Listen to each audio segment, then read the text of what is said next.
In May 2024, the White House issued a blockbuster statement announcing that it would significantly increase tariffs on a series of goods imported from China, such as electric vehicles and chip products. The implementation time of this policy will last from 2024 to 2026. Among them, the increase in electric vehicle tariffs is particularly significant, with the tax rate rising sharply from the existing 25% to 100%. Coupled with the United States' own 2.5% basic tariff, the import tariff on Chinese electric vehicles will reach 102.5%. After the United States implemented new tariffs, the European Union also adopted similar sanctions on Chinese cars. After an 8-month investigation, the EU decided to impose temporary countervailing duties on electric vehicle imports from China. The measure officially came into effect on July 4th. But unexpectedly, Japan unexpectedly became the biggest loser in the tariff war between Europe and China. So, under the collective suppression of Western countries, how should China's electric vehicle industry respond? At the same time, why will Japan become the biggest victim of this tariff war? If you like our video content, please click to subscribe to my YouTube channel so that you can receive all our latest video content. Now, let's get into today's topic.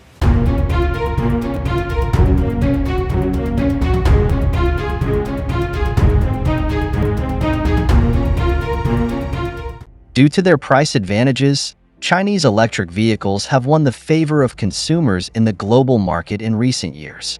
Data shows that pure electric vehicles produced in China account for 20% of the total number of newly registered electric vehicles in 28 European countries.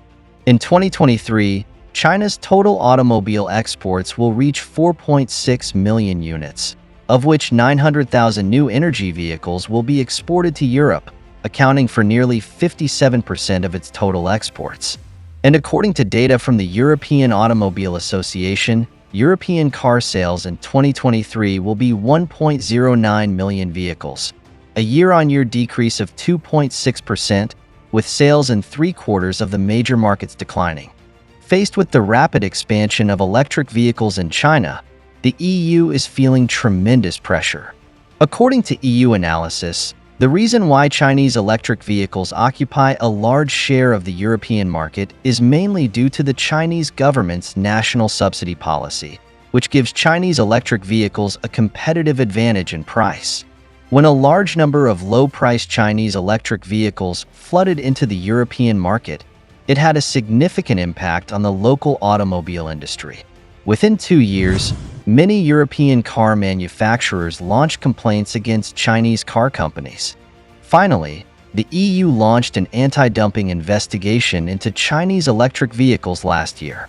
After 8 months of review, the EU passed a resolution in June 2024 deciding to impose high tariffs on electric vehicles from China, with tax rates ranging from 17.4% to 38.1%. In the next few months, the EU also plans to further investigate China's exports of electric vehicles to Europe, and these tariff measures may become permanent policies in the future. It is worth noting that the EU has previously imposed a 10% tariff on Chinese cars. Coupled with the current new tariffs, the total tax rate for Chinese electric vehicles in Europe will be close to 50%.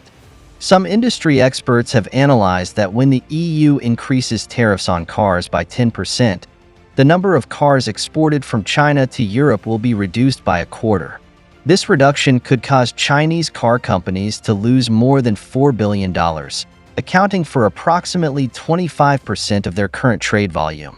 Obviously, the EU's sanctions have caused substantial losses to China and may cause China's future position in the European market to be damaged. But sanctioning Chinese electric vehicles can at least bring more than €2 billion in additional revenue to the EU. Despite this, the EU's high tariff strategy has also been opposed by some member states, among which Germany's position is particularly conspicuous.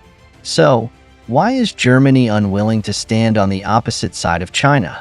In 2023, nearly 1/3 of the sales of the German automotive manufacturing industry depend on the Chinese market. In particular, the 3 major brands of Volkswagen, BMW, and Mercedes-Benz have a huge market share in China.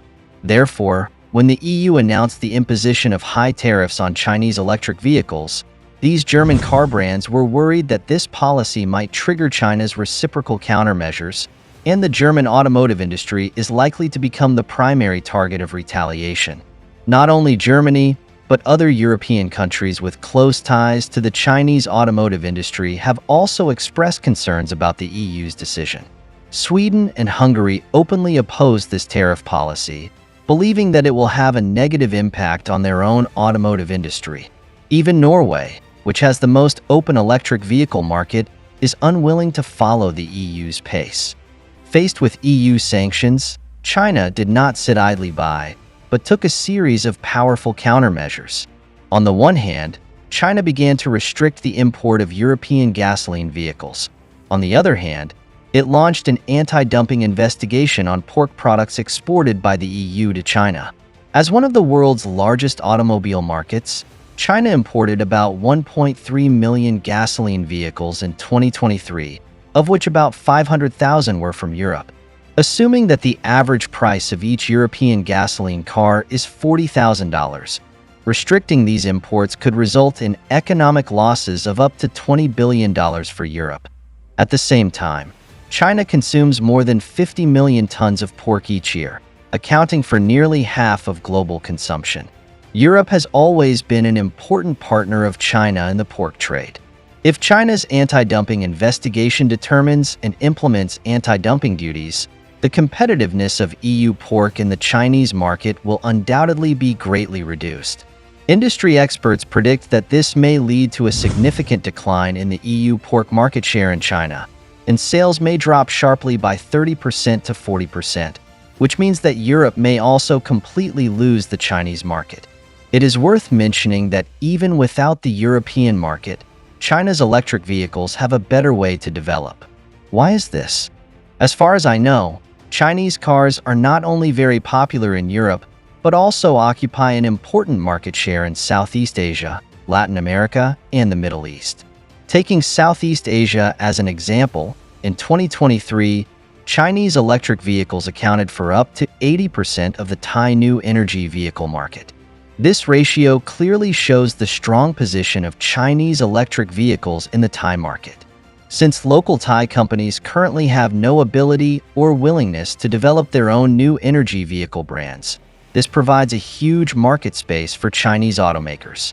The situation in Latin America is similar. Brazil, as the world's sixth largest automobile market, has become the largest single export destination for Chinese electric vehicles. In particular, in April 2024, China's exports of pure electric and plug-in hybrid vehicles to Brazil exceeded 40,000, an increase of 13 times compared with the same period last year. In addition to strengthening exports, Chinese electric vehicle companies are also actively expanding their overseas production bases. In early 2024, BYD announced that it would invest $1.3 billion to build an electric vehicle factory in Indonesia. At the same time, Great Wall Motors has also accelerated its pace in Southeast Asia. They plan to build new factories in Malaysia, Indonesia, and Vietnam, which are expected to start production this year or next year. Changan Automobile is no exception. It announced that it will set up a production base in Thailand, which is expected to be put into production in 2025. These actions show that Chinese electric vehicle companies are actively looking for new markets and production bases. If Chinese electric vehicles find it difficult to enter the European market in the future, Southeast Asia is likely to become their main development direction. It is worth mentioning that the shift in the development direction of Chinese electric vehicles will have a huge impact on Japanese cars. Why is this? In the past few decades, Japanese car brands have occupied a significant share in the Southeast Asian market. Among them, brands such as Toyota, Honda, Nissan, and Mitsubishi have maintained their sales in Thailand, Indonesia, Malaysia, and the Philippines for many years. Because Japanese automakers adopt a localized production strategy to better adapt to the specific needs of the Southeast Asian market. This strategy effectively reduces production and transportation costs and enhances market competitiveness. In addition, Japanese automakers have also launched many models designed specifically for the Southeast Asian market. These models are designed with full consideration of local road conditions and climate characteristics, making them excellent in adaptability and durability. It is these designs and strategies that are close to actual needs that make Japanese cars popular in the Southeast Asian market. However, in the past 2 or 3 years, the Japanese government lacked effective policy support and seemed powerless to promote the sales of new energy vehicles. This also led to the gradual decline in the competitiveness of Japanese auto brands in the global market. Data shows that a few years ago, Japanese cars had a global market share of 25%, but with the rapid development of the new energy vehicle industry, Japan's share has fallen to only 12%. Such a sharp decline in market share clearly reflects Japan's lagging development in the field of new energy vehicles. But in sharp contrast, China's electric vehicles are developing more and more and are beginning to enter Europe, the Middle East, and Latin America.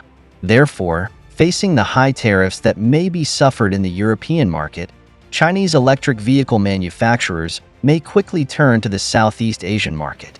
In these regions, they can use lower costs to squeeze the market share of Japanese cars.